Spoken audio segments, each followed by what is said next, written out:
Que o Brasil é dependente, então, de fertilizantes importados, o setor do agro é ciente, então, dessa situação. Vimos, então, a guerra da Rússia e Ucrânia ainda em curso, né, gente, 3 anos. Então, que acendeu, então, nesse início dessa guerra, essa luz amarela do mercado, no mercado global de fertilizantes, com interrupções nos embarques, né, e preços elevados. A crise incentivou, então, a busca por alternativas. Vamos falar mais sobre a dependência externa, a agenda da mineração aqui no país, com a atuação da Frente Parlamentar da Mineração da Câmara. Eu vou conversar agora com Zé Silva, que é deputado do Solidariedade de Minas Gerais e membro também da FPA. Muito boa tarde, bem-vindo. Ei, Simone, prazer falar com você, com todos os seus telespectadores também.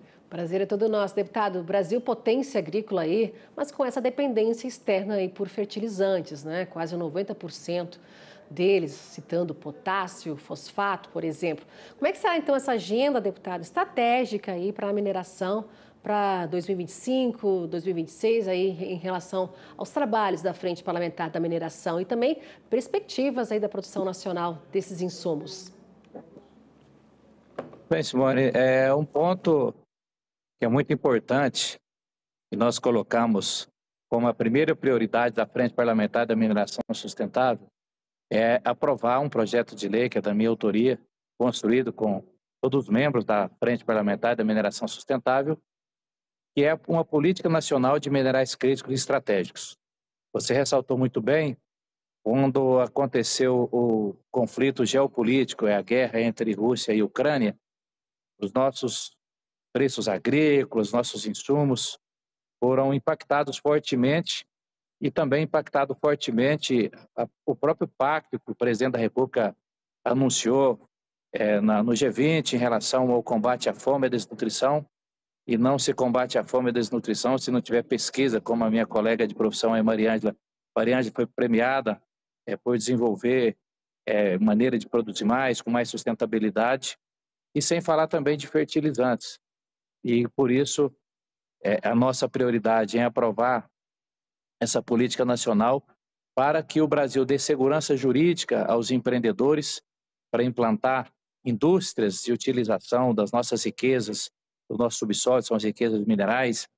Esses minerais críticos e estratégicos são fundamentais para a transição energética, já que o futuro a gente tem certeza que terá que ser verde e também digital, e para ser verde é preciso essa produção com sustentabilidade. É preciso os painéis solares para produzir energia sustentável, energia renovável, é preciso também o lítio e outros minerais estratégicos para estar, inclusive, os equipamentos de informação, para as máquinas agrícolas automatizadas, também para os carros elétricos. Então, por isso, a agenda da mineração com a agenda do agro tem essa sinergia. Tanto é que, desde que eu cheguei no parlamento, sempre sou membro da Frente Parlamentar da Agropecuária e desde que presidi a comissão que investigou, acompanhou a tragédia de Brumadinho, nós criamos essa frente parlamentar exatamente para que o Brasil seja protagonista nesse ano que vai acontecer a Conferência Mundial do Clima aqui no Brasil. Acontece a questão toda essa reviravolta com as decisões do presidente dos Estados Unidos em relação ao comércio internacional e os conflitos geopolíticos. Então, por isso é importante ter uma política que dê essa segurança jurídica para os empreendedores, dê segurança que também teremos produção sem agredir o meio ambiente e também a segurança das pessoas, como o que aconteceu tanto em Mariana como em Brumadinho. Por isso, é fundamental essa agenda de minerais críticos e estratégicos do Brasil. E, deputado, o senhor é autor aí desse projeto de lei, então nada melhor do que aprová-lo, não é? Antes da COP, que a COP já está chegando aí em novembro, né? A COP 30, que vai ser em novembro aqui no Brasil, em Belém, no Pará. Então, essa corrida, o senhor acredita que vai dar tempo? Olha, nós temos o Brasil sendo muito prejudicado com essa polarização. Com a polarização, eu tenho afirmado que há uma letargia das pautas. Letargia, na nossa agronomia, é uma semente, algo que fica imóvel, sem se movimentar dentro do solo. Há essa letargia das pautas importantes como essa.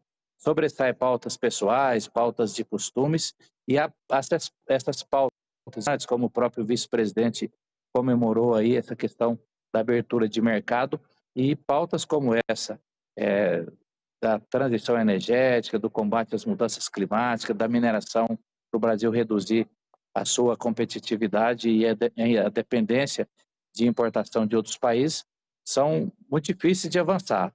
Mas nós colocamos essa como a única e a primeira prioridade nossa para garantir e aprovar essa política nacional antes da COP30, que acontece em novembro no Brasil, e para nós assegurarmos que essa Conferência Mundial do Clima, ela seja a conferência da sustentabilidade, não é a imagem negativa dos criminosos que faz queimadas ilegais, desmatamentos ilegais, que é uma minoria como acontece no agro, também acontece na mineração.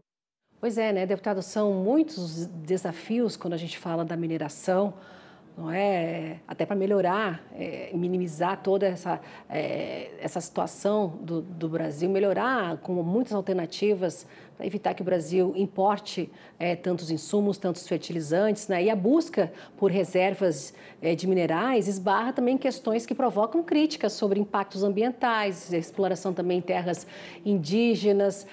Como resolver, então, esse gargalo para avançar em tudo isso que o senhor falou, para tirar essa dependência do Brasil mediante essa importação que é muito grande?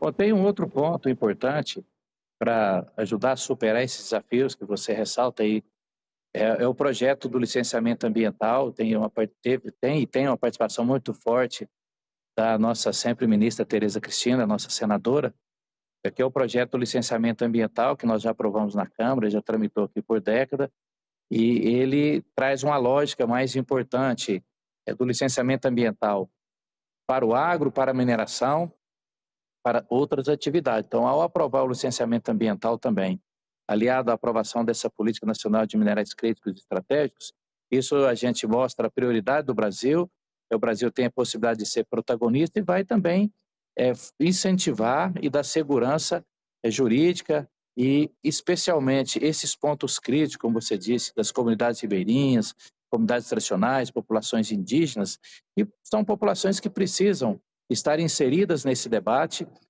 A Frente Parlamentar da Mineração Sustentável, ela, exatamente o nome já mostra com toda clareza na gênese da sua origem, de que a mineração ela precisa se basear na ciência, porque a ciência sempre foi a solução para todos os desafios da humanidade, inclusive quando se falou da pandemia, veio da ciência a vacina e todos os outros problemas, e também baseado nas boas práticas. Então, a Frente Parlamentar ela está se baseando nesses dois pilares para que nós consigamos reduzir essa dependência. Inclusive, o deputado Arnaldo Jardim é o nosso coordenador do Profert, que é o Programa de Fertilizantes, um programa de Estado, e por isso que é fundamental essa aprovação, tanto no Senado, do licenciamento ambiental, e na Câmara dos Deputados, a Política Nacional de Minerais Críticos e Estratégicos.